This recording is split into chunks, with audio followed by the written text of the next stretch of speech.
Do I owe Zak Brown an apology? Because I thought that there was no way, with a Max Verstappen breathing down his neck and applying these papaya rules and kumbaya inegalitarianism, there is no way that Zak Brown and McLaren were going to get both the drivers and the constructors over the line by Mhm. dint of the outcomes. The fact that he did do that. Do I need to underweight my process thesis and overweight my outcomes, and therefore give Zak Brown some credit? Well, I don't know. It depends again what you're saying. Are you saying that yeah, they beat Max in the end, so therefore Zach got it right?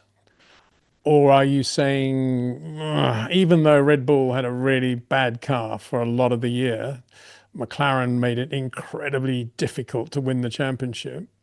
Or are you saying yeah, Zach did have a master plan in the end, and it was always that Lando was going to win the championship, and he always knew that Oscar was going to go off the boil for 7 races, and he knew that. Nobody else knew that, but isn't Zach a genius?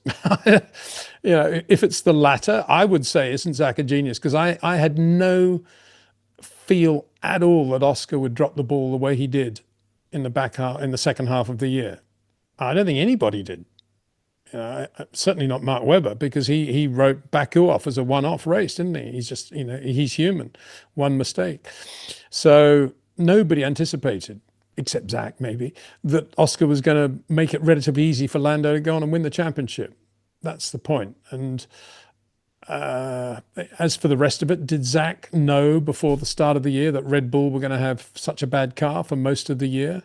I doubt it. I think if you're Zak Brown, you're bright enough to know that you should never underestimate a team like Red Bull. So he probably assumed the worst going in. If I think about Zach, I have a lot of respect for Zach for the color of the car and his feel for motor racing in general.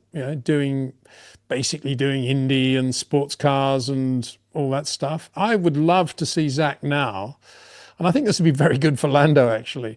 I'd love to see Zach now, instead of people saying, oh, you're going to relax your team orders, you're going to have fighting between the two drivers next year or not, you're going to have team orders, Zach. Instead of asking banal questions like that, to which we all know the answer, which is no change, wouldn't it be cool to say to Zach, now that Lando's won the Drivers' Championship, are you going to let him do things like a few Rally 2 events? Are you going to let him do a few golf pro-ams? Are you going to let him maybe have a bit of IndyCar if he wants to? Are you going to give him a free hand to do other forms of motorsport, which is we know is close to your heart as well? Is he going to do Le Mans?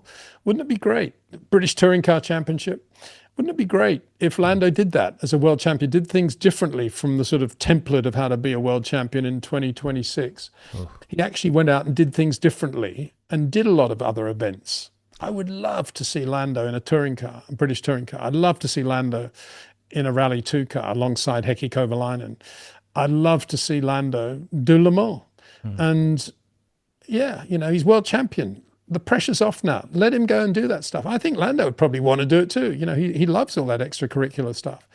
And Zach's the only team owner in the business who's, I think, is able to think in those wide terms and has a peripheral vision that allows him to do that. And yeah, it's my request, at the end of this year, let's see Lando doing a lot more in 2026 out of Formula One because the pressure's off. And let's all enjoy him as a world champion that way.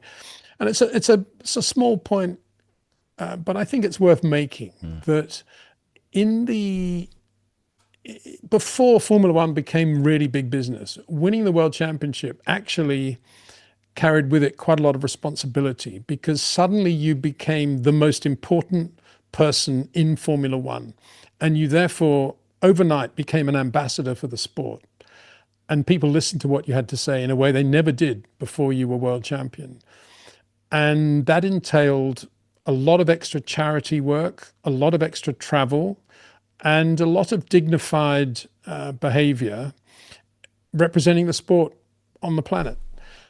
I'm not sure today that it carries the same weight of responsibility. I've won the championship, fireworks, crazy, a million parties and a million emails. We celebrate the world champion 27 times. But wouldn't it be nice if Lando now, and I think he has this in him, thought, I'm going to break the mold here. I'm actually going to go and do a lot more than I could ever do if I wasn't world champion. I'm going to go to India and I'm going to start looking at all the young kartists there for a couple of days and give them lots of encouragement. I'm going to go to South Africa and I'm going to go to China and I'm going to go to all these countries that are not yet really embracing Formula One. And I'm going to show them that it can be done. I can do it. They can do it. And I'm going to bring to life a lot of the things that were difficult for me when I started out and try and make it easier for other young drivers. And I'm going to start this and do that. Wouldn't it be great if he did that? And I think more than most, Lando has that in him to do, providing he's got people around him that encourage that and give him the freedom to do that. And obviously that starts with Zak. And I hope he does.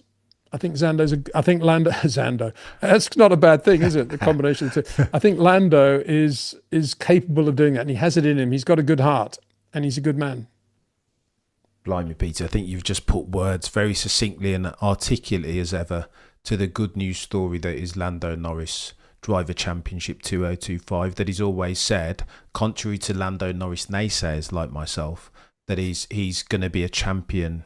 If he's going to be a champion, then he's going to do it his way and not conform to the expectations of any sideline merchants, that he needs to be a fire-breathing dragon and get his elbows out. He's going to do it his way. And I think this is, it's different, but positive potentially, if I can take off my grizzled F1 veteran cap off for a year at least. The important thing to remember is that they're all different. They've all got different personalities. They all drive differently. They all want different things from the car. They all have different relationships with their teams. They've all had different careers. They've all got to Formula One in different ways. And you just have to respect every driver for being there in their own way and for their own idiosyncrasies. And Lando has plenty of them, but that's good. It's a good thing. You don't want all the drivers the same and behaving the same way. We've got a Max, we've got a Charles, we've got a George, we've got an Oscar, and we got a Lando. It's pretty cool, isn't it? Yeah, it's not bad. Not bad. Yeah. I don't know how people can be negative about any of that. It's what life's all about. Variety, some say, is indeed the spice of life, Mr. Windsor. Yeah.